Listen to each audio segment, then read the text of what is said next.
Hello, Aries. Happy Valentine's Day. Welcome to my channel, Wing Spiritual Clarity. My name's Wendy Wing.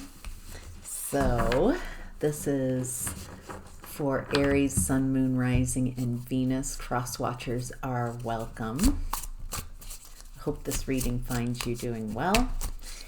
So this is a general reading, so use your discernment to figure out which messages are for you and which messages you can leave for someone else. So, Aries. In the past, we have the Two of Inspiration in reverse. So that's the Two of Wands in reverse. Feels like there's a lack of planning, a lack of strategy. Ooh, lack of strategy. Feels like I'm getting this image of a lighthouse. So you're trying to find which direction to go. Like you can't, it feels like, well, I can't really strategize and make a plan because I haven't picked a direction. It looks like you were also in obligation in the past. There were obligations that were keeping you from going after your own soul fulfillment, your own desires. For some of you, it looks like you have a familial agreement. You're in service, raising children for some of you. Some of you, it's caretaking. Not just children. For some of you, it's caretaking of parents or somebody. So it feels like, and for some of you, it just feels like you sacrificed your desires, your dreams for others. So some, it's a time, you made an agreement, a soul agreement to take care of whoever, and so you couldn't quite make plans for yourself. And it looks like you learned a lot, taking care of others. You learned, it looks like some of you overgave and like martyred yourself, like overgave and didn't require anything for yourself, which wasn't an act of self-love. I think you thought this is how to be loving, but it sets the example and shows that I don't require anyone to care for me in return, which, you give love just because you flow love, not because you expect it back. But there's a lack of self-care here and over-giving to situations that aren't for your benefit, not requiring respect, not requiring care for yourself, neglecting yourself. It looks like you're in lesson to learn how to be a leader, and overgiving and not loving yourself to have balance looks like part of the lessons that you were learning. Also learning how that you're not an option, how valuable you are. Not just for what you can do, but just you as a soul, as a light, as an energy. You're amazing. You're lovely. You don't have to do something to earn someone's love. It feels like you were raised in an environment where you felt like you really had to prove that you were worthy of the love and care that you got, instead of that being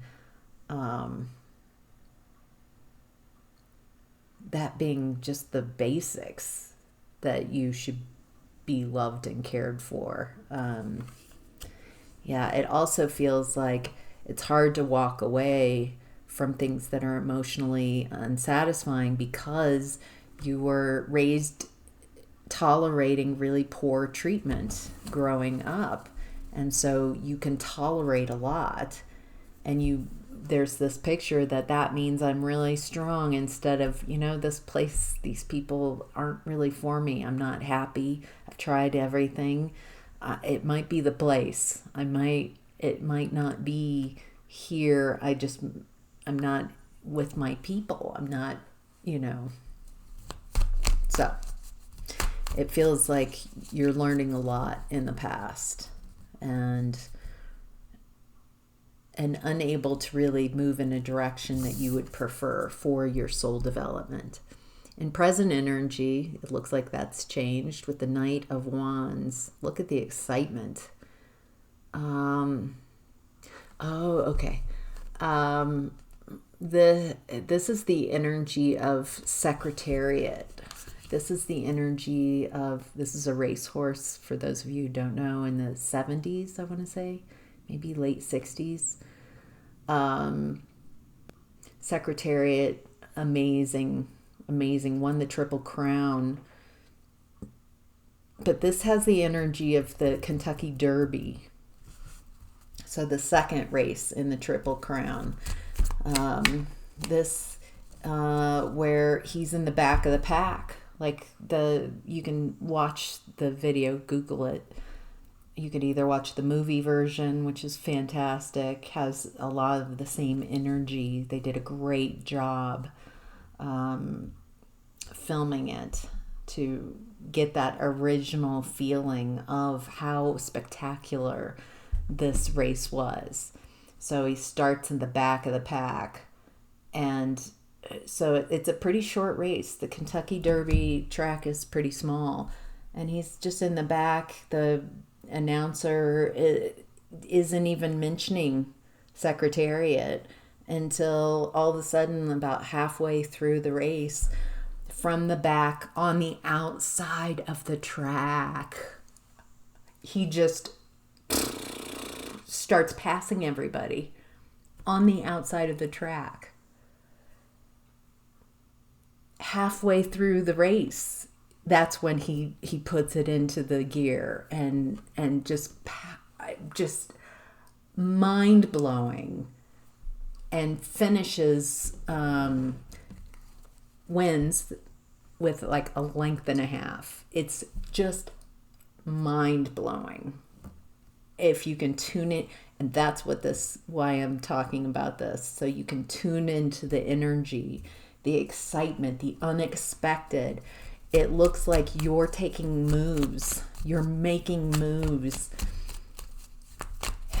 and you're shocking everybody, coming from behind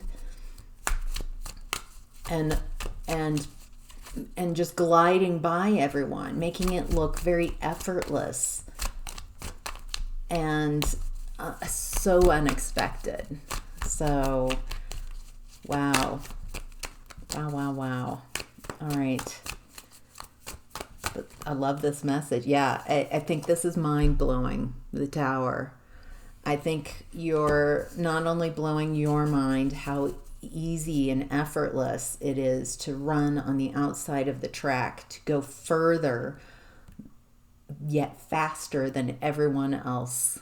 And it feels like you just it's not because you're amping your energy, it's because you're letting go of whatever you've been attached to in your past wounds. And as you let go of the energy, it feels like you just catapult you're not resisting your alignment. You're no longer fighting for your weaknesses and fighting for stories that no longer suit you and suit your highest and greatest good. It feels like you just start springing forward, and it's very shocking. I think you're prepared for this, but it's really shocking the people around you, because this is not expected. Cinderella story. Holy cow. Wow. Aries. What the heck? Oh, you're a cardinal sign. You take action, leadership. There's also something in Aries season of really, which is coming up, really, it's you. It's you're stepping into leadership. I said in the past, you've been preparing for leadership.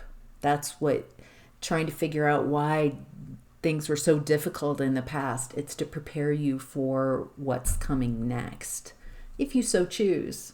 This is a free choice world. However, who I'm tuning into, if you're getting a big yes, yet, then yeah, this is beautiful. This is amazing. I'm so happy for you.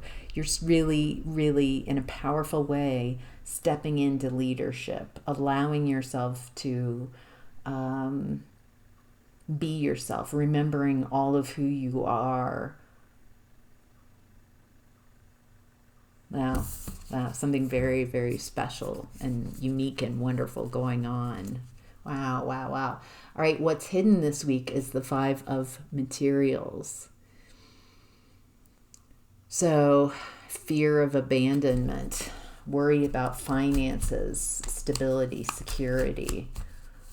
Can I go for what I want? Do I trust that the people who are for me will find me? Can I face my fears of rejection and abandonment? Can I let go of those beliefs that I don't belong from childhood? It looks like you've dealt with a lot of childhood wounds. 6 of Cups, where you tolerated really poor treatment. It feels like how you were raised, that this not to have equal treatment, to that it's okay that people treat you as less than. Maybe that's kind of the role that you were given, and it doesn't suit you because you're obviously a leader and you've got a path and a purpose that, if you so choose, wants you. Okay, so it looks like, oh wow, it looks like you have not wanted to, it's been scary to take a leap of faith away. It feels like if you take a leap of faith towards what you want, you don't believe that there will be people there who love you for you. And there's also this fear, it feels like your family will abandon you, will reject you if you really start showing up as your true self, speaking your truth, acting on your truth.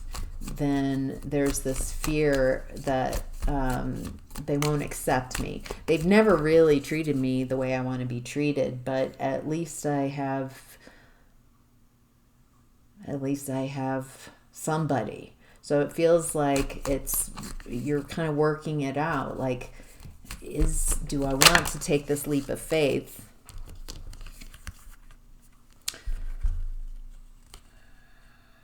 Ooh, so some of you have kept hidden some talents, some skills, maybe some psychic abilities that you haven't developed out of fear, maybe out of fear of, like, it's not accepted in your environment, in your religion, in your family, in your society. It feels like, that's going on behind the scenes for you. Others don't realize that you're kind of at this choice point. Do I want to have that secretariat race? Do I want to take action towards what makes me happy and find that success? Do I want to step into leadership? Or do I want to give my family, my society, my religion power over me to dictate how I show up? It's a choice, you know. All right, the advice is 7 of Voices, so 7 of Swords. Getting caught, sneaky behavior, someone trying to steal away, someone sneaky. This might be talking about how you've kind of kept low key about your leadership, about what you're really interested in, what you really want to take action towards. It feels like you've kept it on the DL. because you're afraid that others will cut you off, because there's something about you that they deem as not worthy. But there are people that want you just as you are, that you are their dream come true. Friends, lovers, like an energetic family, someone who can see you, someone who can hear you, someone who makes space for your feelings and validates your feelings, someone who appreciates your healthy boundaries and respects your healthy boundaries, someone who's also done or doing the work, so it's not your responsibility to fix anyone or to heal anyone, or you're not responsible for how they're feeling. Wouldn't that be nice to let go of that? I'm not responsible for how others feel. It's not my job to make people happy. That's their own job. That's an internal job, and it's impossible asking your environment to constantly shift so you can be happy. You know, it looks like you're finding a lot of love. The more you love yourself, all of you, not your best version, but love all of you, even the parts that are hard to love, even the parts that are grumpy and critical and don't get your way and resentment. Can you love those parts of yourself? The more you love all your parts and stop trying to cut off parts of yourself to make yourself more pleasing to others, then you're betraying yourself. You're rejecting yourself. You're betraying yourself. You're not showing up authentically. And it looks like you are asking for love, a loving partner. And so the more you can show up as yourself, then you can recognize each other. Yeah, you're stepping into a lot of happiness, a lot of clarity, where you don't have to work so hard. It feels like you're going to start really building up some momentum, and it feels like you might have been isolated a lot recently, and that's shifting and changing. And I think that's also part of the mind blown, like, oh my gosh, I shift my energy and let go, and I just spring forward. It feels like you're in the flow, you're in the right space at the right time, and you don't have to effort as much. And so blessings come in, just whatever you've been asking for. It looks like what you've been asking for is for ease, flow, happiness, clarity, loving connections. So Wow. All right, Aries, that's your reading. If any of you are interested in developing your own skills, your own talents, whether you're clairvoyant, you have claircognizance, you know things, you get intuitive hits, you might be an empath and feel a bit victimized by everybody else's energy. I've got a class on Sundays. It's a 2-hour class. It starts 10 Pacific, 11 Mountain, 12 Central, 1 p.m. Eastern Time. And you learn psychics tools. I'll teach you in this fun environment how to read, how to heal, how to shift things energetically. It's fun. It's easy. If you're drawn to it, or curious, or feel like this is for you, this might very well be for you. It's a drop-in class. You pay $100 a month, and it's every Sunday at those times, and drop in when you can. You don't have to show up to everyone. There's going to be a lot of repetition, so